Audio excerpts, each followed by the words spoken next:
Mesdames et messieurs, j'espère que vous allez bien.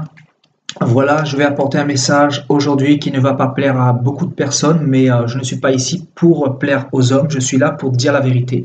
Et nous devons savoir que Jésus-Christ a été crucifié pour avoir dit la vérité, pour avoir délivré les âmes de fausses doctrines, de la tradition des hommes, de faux enseignements, des démons, etc.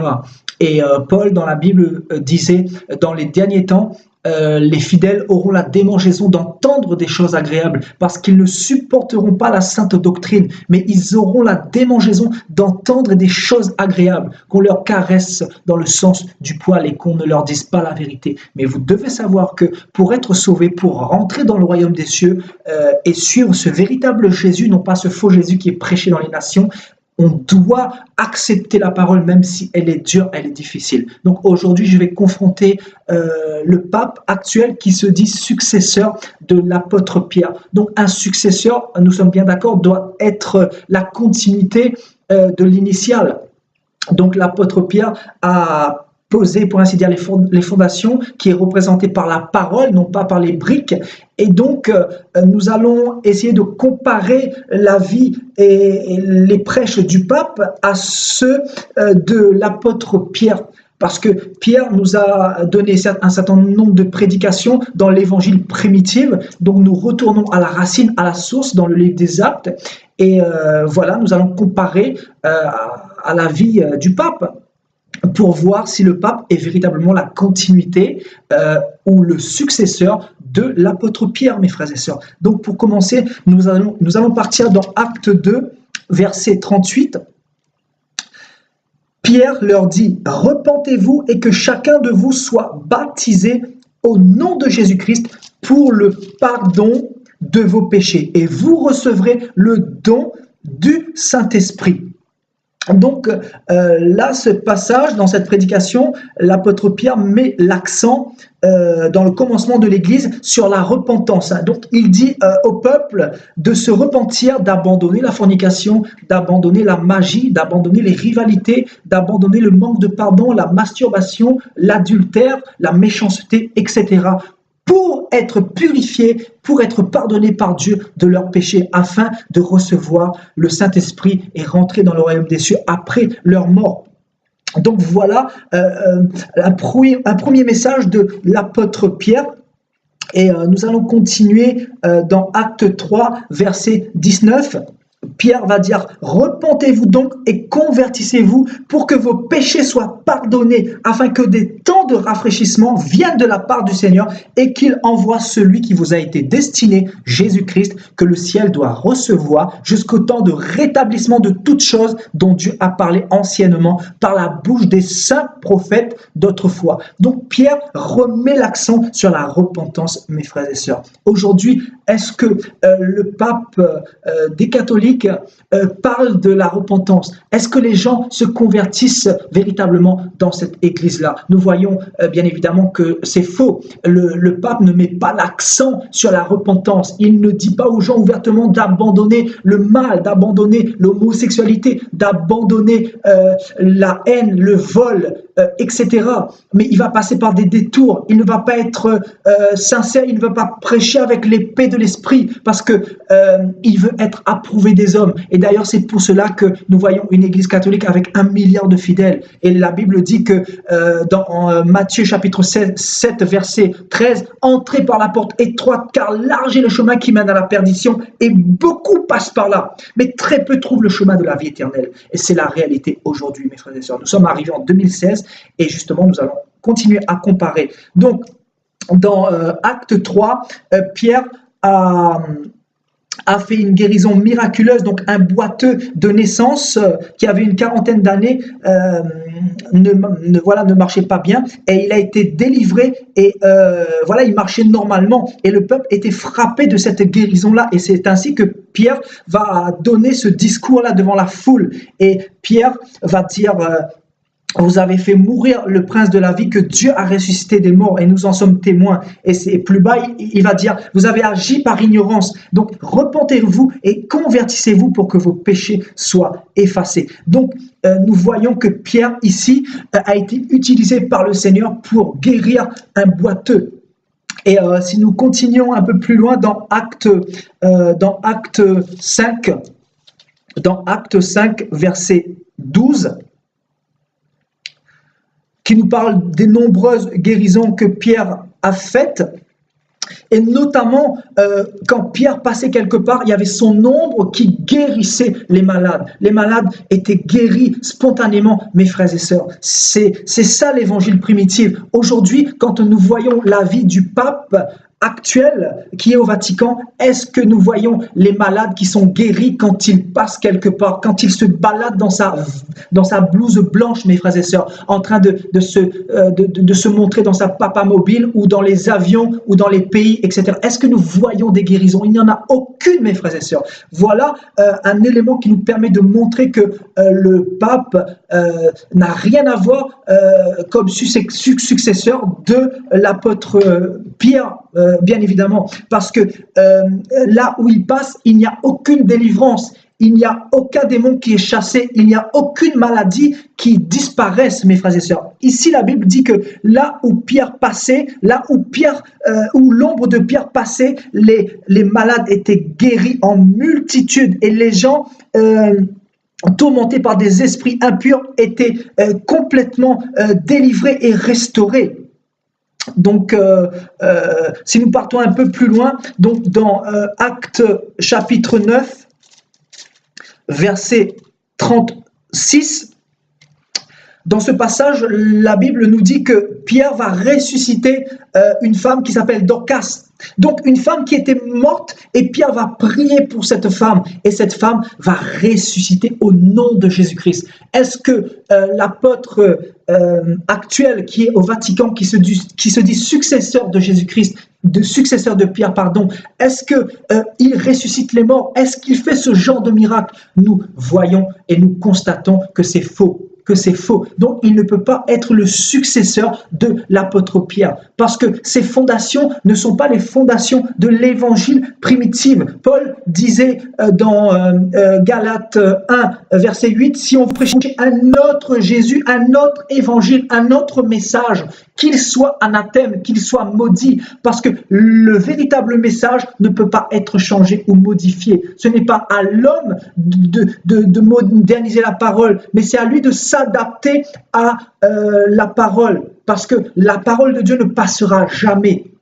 Amen. Donc, la Bible nous montre que Pierre était utilisé puissamment pour la guérison des malades et pour chasser des démons, parce que Pierre connaissait l'autorité qu'il avait reçue de Dieu. D'ailleurs, il était témoin de la résurrection de Jésus-Christ. Il était témoin parce qu'il a vu Jésus-Christ après sa résurrection, qui est resté 40 jours après avec eux, avec les apôtres. Donc, il a témoigné de cela. Et il savait qu'il avait reçu le pouvoir de marcher sur le diable, de chasser les démons, de guérir les paralytiques, les sidéens, les cancéreux, etc. Donc, l'apôtre Pierre a reçu ce manteau et ce mandat. Et celui qui se dit successeur devrait aussi justement manifester ces fruits-là. Et nous devons nous poser la question, pourquoi lui qui se dit successeur, il ne fait aucune guérison, il ne ressuscite aucun malade partout où il passe, alors qu'aujourd'hui nous avons des moyens qui nous permettent de faire le tour du monde en l'espace de très peu de temps. Et donc, mes frères et sœurs, nous devons prendre ces choses-là, regarder et comparer, parce qu'on ne peut pas se lever et se dire qu'on est successeur d'un tel et d'un tel. La Bible dit, vous les reconnaîtrez à leurs fruits, mes frères et sœurs. Nous allons revenir dans Acte 3, donc dans Acte 4, au verset 11, Pierre va dire, Jésus qui est la pierre rejetée, donc le fondement ici, c'est pas la pierre brique, mais le fondement. Jésus qui est le fondement, parce qu'il est la parole, Jésus qui est le fondement rejeté par vous. Vous les religieux, vous qui bâtissez des cathédrales, des structures, des bâtiments, des églises, des temples, des briques, vous qui bâtissez des temples, vous avez rejeté la fondation véritable, la pierre angulaire qui est la fondation, qui est la parole, parce que c'est la parole qui est l'église de Christ, c'est la parole qui est le message, qui est le fondement véritable, qui est le roc. Donc, et la parole qui est la principale de l'angle. C'est la pierre que vous avez rejetée qui est la principale de l'angle. Mais vous l'avez rejetée en préférant vos briques et vos bâtiments. Et là, au verset 12, je continue. Il n'y a de salut en aucun autre, car il y a sous le ciel aucun autre nom par lequel nous devons être passés pour être sauvés. Pierre va dire qu'il n'y a que Jésus-Christ seul par qui nous devons passer pour prier, pour intercéder, pour aller. Voilà, il n'y a que Jésus-Christ que nous devons prier, et non pas Marie, et non pas les saints, et non pas utiliser les chapelets, la liturgie, etc. Donc Pierre, dans sa prédication, était clair, net et précis. Donc, quand nous comparons la vie du pape actuel qui est au Vatican et nous regardons les écrits de Paul, nous voyons que ce n'est pas les mêmes fondations. Donc, ce sont deux fondations complètement différentes. Parce que là, Pierre dit, il n'y a de salut en aucun autre nom. Il y a sous le ciel aucun autre nom par lequel nous devons passer pour être sauvés ou pour prier ou pour intercéder. Il n'y a aucun autre médiateur. La Bible dit. Donc, si Pierre dit qu'il n'y a aucun autre médiateur, lui qui a vu Jésus-Christ, lui qui connaissait l'enseignement de Jésus-Christ, si Pierre dit que nous ne devons pas passer ni par Marie, ni par Joseph, ni par les saints, ni par aucune autre personne, ni par Mohamed, ni par quiconque, c'est que Pierre avait reçu la révélation. Et aujourd'hui, nous avons le pape actuel qui est au Vatican, qui va nous encourager à prier la Vierge Marie, à prier le chapelet, à prier les saints, à aller prier les morts, à fêter Noël, etc. Alors que Pierre n'avait pas eu ce discours. Pierre a prêché complètement le contraire. Son message était centralisé sur la repentance, sur le pardon des péchés. Repentez-vous et vous serez pardonnés de vos péchés. Et après votre mort, vous irez au ciel. Voilà le message de l'apôtre Pierre. Et donc l'apôtre actuel du Vatican, qui se dit successeur de Pierre, doit normalement faire les mêmes œuvres que Pierre faisait. Parce que il est censé avoir le même esprit.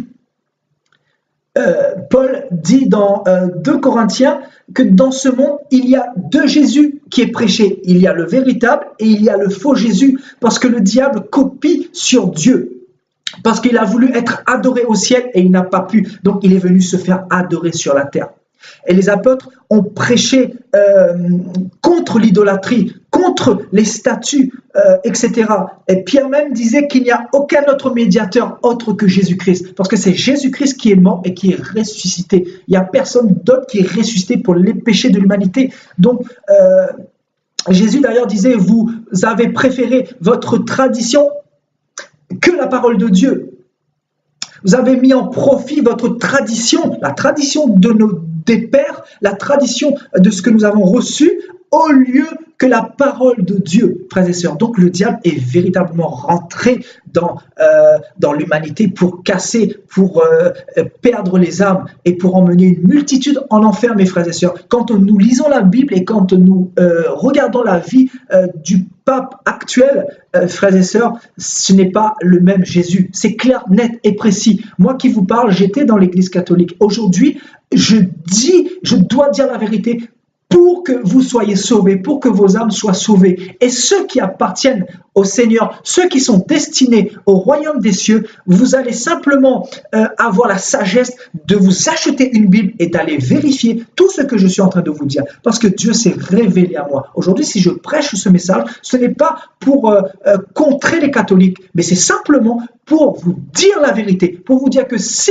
vous ne vous repentez pas, la Bible dit clairement que les idolâtres, leur part, sont dans l'étang de feu. Donc Apocalypse, chapitre 21, verset 8. Les idolâtres, ceux qui sont passés par d'autres médiateurs, donc leur part sont dans les temps de feu parce que Dieu est un Dieu jaloux, nous dit Ésaïe 42, verset 8. Il ne partage pas sa gloire aux idoles, aux images taillées qui ne peuvent pas parler, qui ne peuvent pas exprimer des émotions. Donc, mes frères et sœurs, revenons à la parole. Moi, je suis venu ouvrir les yeux de ceux qui sont dans les ténèbres parce que hier aussi, nous étions dans cette ignorance. Je suis venu vous dire que le pape, la religion, la tradition des hommes vous ont trompé pour vous emmener en enfer, parce que le diable sait qu'il lui reste peu de temps et que son système est bien établi. Il a utilisé la parole de Dieu pour tordre les Écritures et pour créer son Église, et qui n'est pas l'Église de Dieu. Parce que si l'Église catholique venait de Dieu,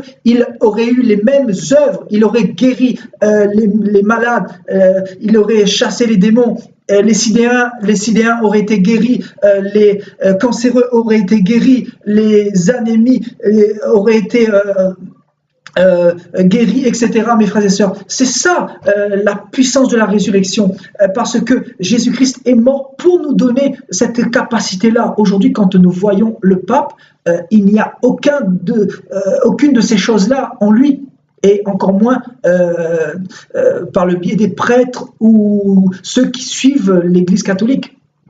Donc, nous devons vous dire la vérité. Et la vérité, c'est que Jésus-Christ est mort et ressuscité, et que sa mort à la croix n'a pas été un échec, parce que le pape actuel qui est au Vatican prétend que la mort de Jésus-Christ à la croix est un échec. Donc si sa mort est un échec, il n'y a pas de royaume des cieux et il n'y a pas de salut, et nous savons que c'est faux parce que Jésus-Christ est véritablement mort et ressuscité, et la résurrection symbolise notre victoire, notre délivrance, parce que nous savons qu'après notre mort nous irons au ciel. Voilà notre espérance, parce que nous savons en qui nous avons cru. Et Jésus-Christ qui a fait des miracles il y a 2000 ans, il fait encore des miracles aujourd'hui. Par nos mains, Dieu ouvre les yeux des aveugles, ouvre les oreilles des sourds, les paralytiques se lèvent, les boiteux sont guéris, les maladies sont chassées, les démons sont chassés, etc., etc. Les mâles dans les corps disparaissent parce que Jésus-Christ n'a pas changé. Il est le même hier, aujourd'hui et éternellement, nous dit Hébreux chapitre 13, verset 4. Jésus-Christ n'a pas changé, les hommes ont changé. Parce que les hommes ont préféré suivre la mouvance, la modernité, parce que la religion est devenue moderne pour eux. Il faut s'adapter au temps actuel, alors que Jésus-Christ, lui, n'a pas changé. Donc aujourd'hui, mon message ne tend pas à dénigrer nos amis catholiques, mais pour vous dire la vérité. La vérité, c'est qu'aucun idolâtre n'héritera du royaume des cieux. Et que clairement, quand nous voyons la vie de l'apôtre Pierre et la vie du pape actuel qui se dit successeur de l'apôtre Pierre, nous voyons complètement deux évangiles différents. Donc, nous pouvons conclure que le pape est un imposteur, et que tous ceux qui n'ont pas lu la parole pour aller voir ce que je vous dis aujourd'hui, ben malheureusement, ils ne pourront pas être sauvés, parce que la Bible est claire là-dessus. Le petit Jésus des catholiques n'est pas le Jésus de la Bible, n'est pas le Jésus du Dieu d'Israël. Parce que le Dieu d'Israël, c'est un Dieu saint, et aucun pécheur ne peut rentrer dans le royaume des cieux. Il n'y a pas de purgatoire. Pierre n'a pas prêché le purgatoire. Pierre n'a pas prêché de prier pour les morts. Pierre n'a pas prêché de prier pour les saints. Pierre n'a pas prêché de prier pour Marie, de faire le chapelet, de faire les liturgies, d'allumer des bougies, de faire des incantations, etc., d'aller à la messe comme des hypocrites et ne pas changer de vie. Pierre disait « Repentez-vous, car le royaume des cieux est proche. » Si vous voulez être sauvé, repentez-vous sincèrement, parce que Jésus-Christ veut vous sauver. Jésus-Christ veut vous inscrire dans le livre de vie et ne pas vous condamner, parce qu'il est venu pour tous les pécheurs. Nous qui étions de ce nombre hier, Jésus-Christ nous a sauvés et nous a ouvert les yeux. Et ce que je peux vous dire, c'est que les choses de Dieu, ce n'est pas du blabla, mais c'est par révélation qu'on peut les recevoir. Demandez à Dieu de se révéler à vous, et ayez une Bible, non pas une Bible corrompue, mais une Bible avec la parole de Dieu. Et allez vous-même vérifier, parce que c'est Dieu qui va vous donner la révélation par le Saint-Esprit, mais non pas l'homme, mais non pas le système des hommes, mais non pas la tradition des hommes. Voilà, que Dieu vous bénisse, Dieu vous aime, Dieu veut vous sauver, et nous sommes à la fin des temps. Repentez-vous, revenez à l'évangile, revenez à la parole, et vous passerez votre éternité avec Dieu. Alléluia. À très bientôt, mesdames et messieurs, et que Dieu vous fortifie, que Dieu soit avec vous, que Dieu vous accompagne dans votre décision. Prenez la bonne décision parce que nous ne sommes que de passagers, que nous ne sommes que des passagers sur cette terre. À très bientôt.